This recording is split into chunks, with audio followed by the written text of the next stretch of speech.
Bismillahirrahmanirrahim. Assalamualaikum warahmatullahi wabarakatuh dan salam sejahtera.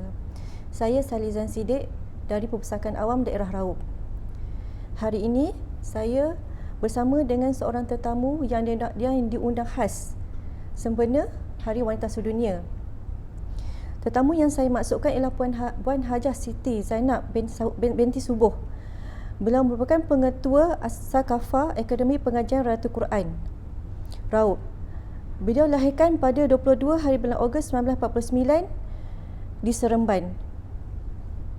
Beliau mempunyai kelulusan dalam bidang BA Honors dalam bidang linguistik dan geografi Universiti Malaya pada tahun 1971. Assalamualaikum Hajah. Waalaikumsalam. Apa khabar? Alhamdulillah. Saya nak ucapkan terima kasih pada Hajah sebab sudi menerima jemputan kami untuk sempena Hari Wanita Sedunia ini. Ya. Okey, untuk pengetahuan semua, Puan Hajah Siti Zainab merupakan figura yang sangat sinonim dalam bidang pendidikan di daerah Raub dan masih lagi bergiat aktif sehingga ke hari ini. Jadi, boleh tak Hajah ceritakan perjalanan tentang Hajah dalam bidang pendidikan? Alhamdulillah. Bismillahirrahmanirrahim. Alhamdulillah wa amin wassalatu wassalamu ala asyrafil anbiya'i wal mursalin sayyidina Muhammadin wa ala alihi washabihi ajma'in.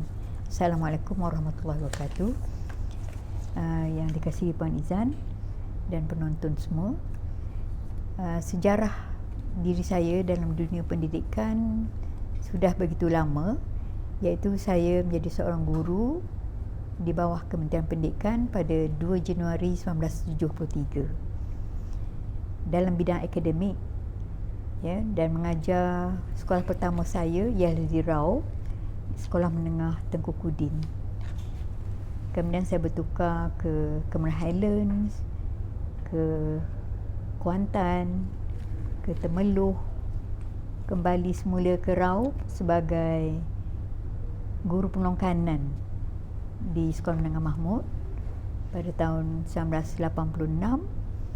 Kemudian pada tahun 1988 sebagai pengetua di Sekolah Menengah Tengku Kudin semula sampai 1992. Kembali semula ke Mahmud tahun 1992 hinggalah saya bersara 2005. Itulah sejarah saya sebagai seorang pendidik di bawah Kementerian Pendidikan. Okay.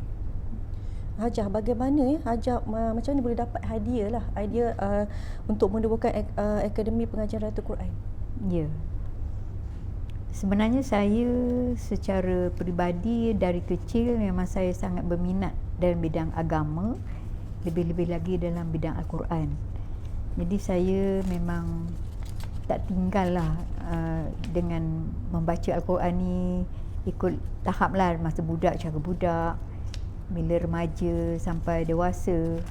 Kemudian apabila saya berpeluang belajar dengan guru yang datang ke Raub pada tahun 1996, masa itu saya dah memegang jawatan pengetua, saya mengambil peluang belajar Al-Quran di situ kerana beliau merupakan seorang yang mahir lah pada khidmat saya, lulusan Mesir, merupakan hakim tilawah peringkat kebangsaan dan antarabangsa. Jadi masyarakat Raub, terutama para imam, rasa saya sangat bertuah, ya, kerana beliau datang setiap hari Ahad ke Masjid Durian Sebatang mengajar dari pagi hingga malam, seminggu sekali. Jadi di situlah saya mendalami sedikit sebanyak ilmu Al-Quran. Beliau bukan saja mengajar tajwid, tapi juga mengajar tafsir, ya, dan mengajar qiraat. Jadi qiraat ni adalah satu ilmu bacaan yang tertinggi lah dalam bidang Al-Quran. Itulah latar belakang saya. Jadi apabila saya sudah ada sedikit sebanyak ilmu membaca Al-Quran, saya dah mula mengajar, walaupun saya masih di dalam alam pekerjaan.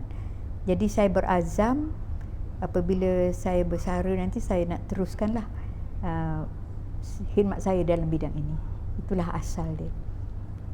Jadi seperti yang Hajah dah sebutkan tadi, Ya. saya nak bertanyalah Kak Hajah, bagaimana tertubuhnya Lailatul Quran ni? Okey. Ini satu peristiwa yang sangat bermakna lah ya dalam diri saya khususnya. Begitu juga tentang sejarah penubuhan Lailatul Quran. Baik, di hari akhir perkhidmatan saya,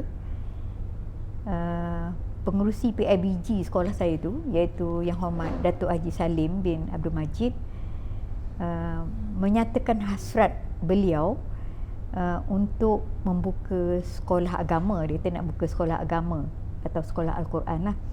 Jadi dia minta saya menguruskan sekolah berkenaan. Jadi saya cakap insya-Allah saya akan cuba. Jadi ekoran daripada itu,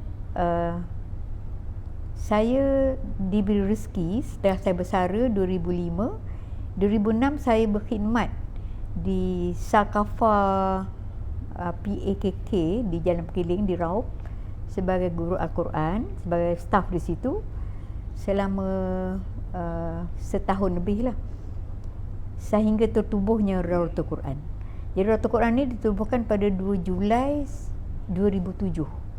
Jadi pada Januari 2006 hingga Julai tu saya berkhidmat di Jalan Perkeliling sebagai guru Quran, sebagai guru kafah. Itulah sejarah dia ya. Dan apabila penubuhannya pada 2 Julai 2007, saya terus berkhidmat di situ sehinggalah hari ini sebagai pengasas, sebagai pengetua di Lailatul Quran. Itulah sejarah penubuhan dia. Sejauh mana Hajah melihat perkembangan Lailatul Quran dari dulu sehingga sekarang? Ya. Saya pun bersyukur kepada Allah SWT kerana tanpa disedari daripada penubuhan awal tu 2007 tu, pelajar kita seramai 88 orang, guru kita 5 orang. Oleh kerana tempat tu terhad, hanya ada 4 kelas macam tu, sedangkan permintaan pelajar agak ramai untuk menampung, lebih-lebih lagi pada waktu petang tak cukup tempat, maka kami terus membuka kelas dari pagi, petang hingga malam.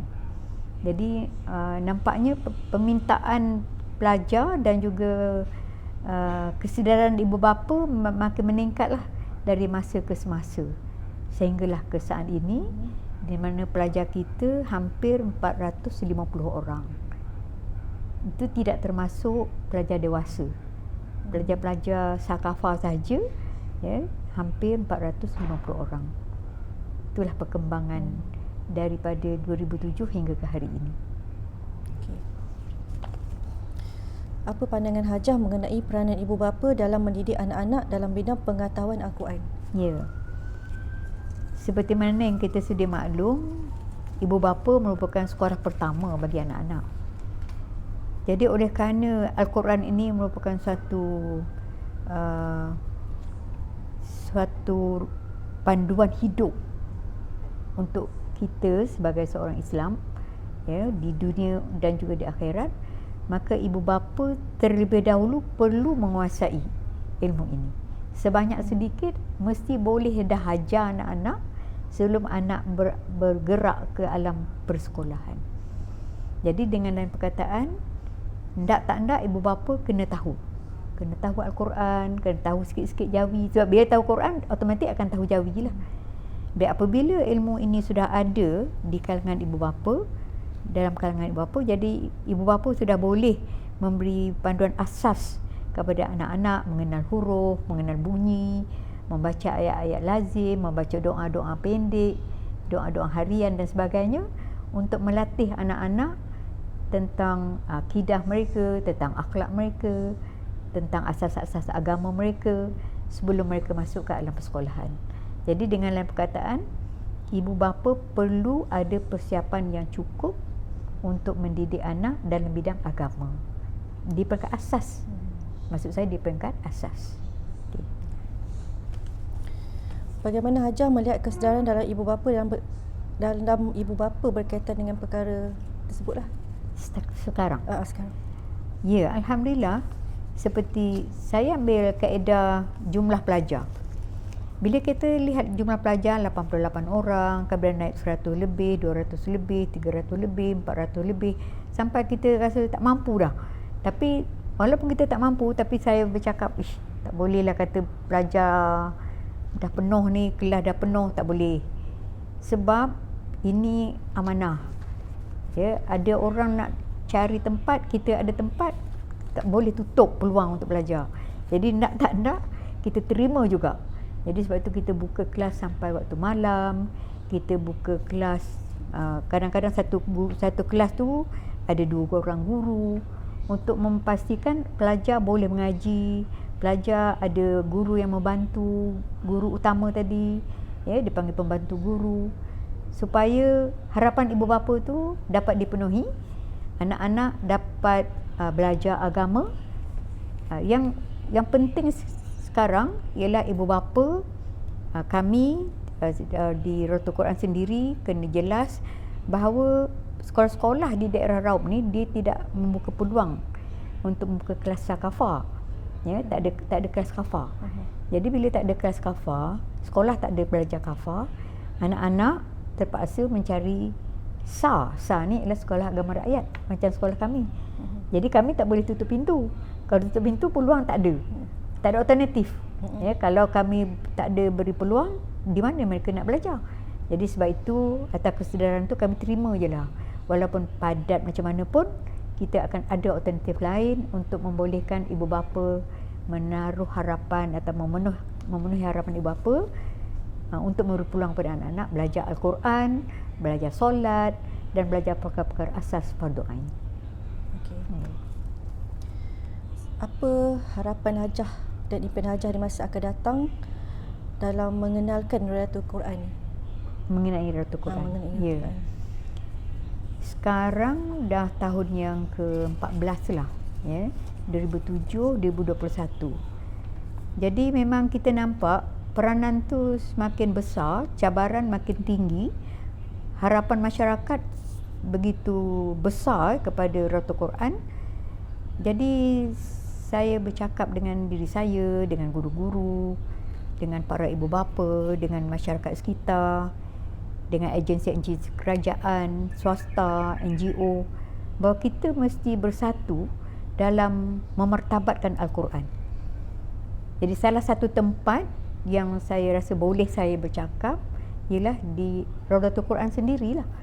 Jadi sebab itu, bagaimana kita nak berkembang di masa-masa akan datang, maka kita mengadakan beberapa program kemasyarakatan, bukan setakat mengajar pelajar dalam bidang fardu ain Al-Quran, tetapi apabila sekolah bercuti, dipanggil waktu bulan November, bulan Disember, mulai 2010 kami telah mengadakan kerjasama dengan Masjid Tengku Abu Bakar Raub untuk mengadakan program yang namanya program cuti sekolah. Masa yang kita ambil lebih kurang 3 minggu, ya, dengan kerjasama semua pihak. Pihak maksud saya Majlis Agama Islam, MUIB, PAID sendiri, Perpustakaan Raub sendiri, UiTM, masjid-masjid sekitar, surau-surau. Jadi semua mereka ni memberi kerjasama dalam menyumbang apa saja bentuk idea, tenaga, wang ringgit dalam menjayakan program cuti sekolah. Sebab ibu bapa sejak 2010 tu, kita mula-mula buka tu 2010. Jumlah pelajar di Masjid Tengku Bakar tu penuh, daripada pra sampai IPT. IPT ni budak-budak cuti sekolah, IPT cuti. Jadi penuh betul, 480 orang. Jadi saya kata, ramainya. Ya. Masuk ramai di sini kerana orang tak pernah ada punya, selama ni tak pernah ada. Baik, bila dah mula tu 2010, kita terus adakan 2011, 2012, ya. Sehinggalah 2020 ni dah tak boleh dah. Kita stop. Jadi tapi kita buat satu nama lain. Mulai 2016 kita namakan program Dai Muda, siri keempat. Lepas tu siri kelima 2020 tak boleh dah. InsyaAllah apabila ada kelonggaran PKP 2021 kita nak mula balik lah program Dai Muda. Cuma pengisiannya agak berbeza sikit dengan program cuti sekolah tadi. Walau bagaimanapun, apa yang saya nak nyatakan, masyarakat Raub, para pelajar memang tertunggu-tunggu program ni. Kerana mereka merasakan satu program yang sangat baik. Selain daripada kolaboratif penganjur, dia juga merupakan satu peluang kepada pelajar mengasah bakat, meningkatkan keyakinan diri, membina keyakinan diri, kerjasama dan sebagainya lah. Yang mereka rasa, yang pada pandangan kami, di sekolah benda ni terikat dengan kurikulum, dengan peperiksaan. Dan bila cuti, bila ada agensi, pihak yang menjayakan program ni, saya rasa semua orang menunggu-nunggu. Jadi kita harap program ni akan dapat diteruskan lah di masa-masa akan datang dengan kerjasama yang sangat erat dari berbagai pihak yang saya nyatakan tadi. Hajah ni ada soalan terakhir Hajah Ya. Okey, sebelum kita nak tutup ni. Okey. Apa pesanan Hajah kepada masyarakat di luar sana berkenaan dengan pentingnya ilmu pengetahuan Al-Quran kepada masyarakat? Ya, baik. Seperti di peringkat awal tadi, mengapa kita menyatakan Darul Quran ini merupakan satu institusi penting. Bila kita rasa diri kita penting, kita ada peranan. Ya, jadi peranan ni bukan peranan individu, peranan setiap orang. Di mana contohnya perpustakaan sendirilah. Perpustakaan sebagai satu institusi yang sangat penting dalam meluaskan ilmu. Jadi ilmu di sini bukan setakat ilmu dunia. Jadi Darul Quran tu khusus kafa tentu sekali menyentuh ilmu akhirat. Dan harapan kita memang sangat tinggi dan tahniah dan syabas kepada pihak Perpustakaan Raub kerana kami telah menjalin hubungan ni pada tahun 2018 di mana di sini di Perpustakaan Daerah Raub ni kita mengadakan kelas Al-Quran. Kami daripada Darul Quran sebagai tenaga pengajar datang ke sini mengajar pelajar-pelajar yang datang ke perpustakaan untuk belajar Quran. Jadi ikut giliran lah. Mereka datang baca buku, buat rujukan dan sebagainya. Okey, kami nak ikut giliran kami mengaji. Ya, jadi ada dua dalam satu lah. Ya, jadi kebanyakan kebanyakan ibu bapa saya rasa menyokong lah usaha baik perpustakaan ini dan diharap ia akan dapat diteruskan di masa-masa akan datang dan diharap menjadi contoh lah ya kepada perpustakaan-perpustakaan yang lain bagaimana membawa Al-Quran di perpustakaan. Lebih-lebih lagi dalam perjuangan rumah ngaji, perpustakaan memang menjadi urustia. Betul kalau tak silap saya. Jadi memang merupakan peranan penting lah. Satu lagi harapan kita, harapan untuk Quran, oleh kerana tuntutan yang begitu tinggi tadi daripada ibu bapa, daripada masyarakat, saya nak nyatakan Darul Quran ni bukan untuk pelajar saja, pelajar kafar, tapi dia beroperasi dalam semua peringkat, untuk semua peringkat masyarakat, daripada pra umur 4 tahun, kemudian sampailah ke menengah, remaja, kemudian sampailah ke dewasa, sampailah kepada warga emas. Jadi Darul Quran tu hidup sebenarnya dari pagi hingga malam, setiap hari. Jadi kalau hari Isnin hingga Jumaat, belah pagi pelajar dewasa, belah petang pelajar kafar, malam pelajar kafar. Hari Sabtu Ahad ada lagi kumpulan-kumpulan lain yang datang, ya, individu, kumpulan-kumpulan NGO yang lain. Jadi apa yang saya nampak, bahawa kesedaran tentang menguasai bacaan ilmu Al-Quran ini memang sudah tinggi dan perlu disantuni lah.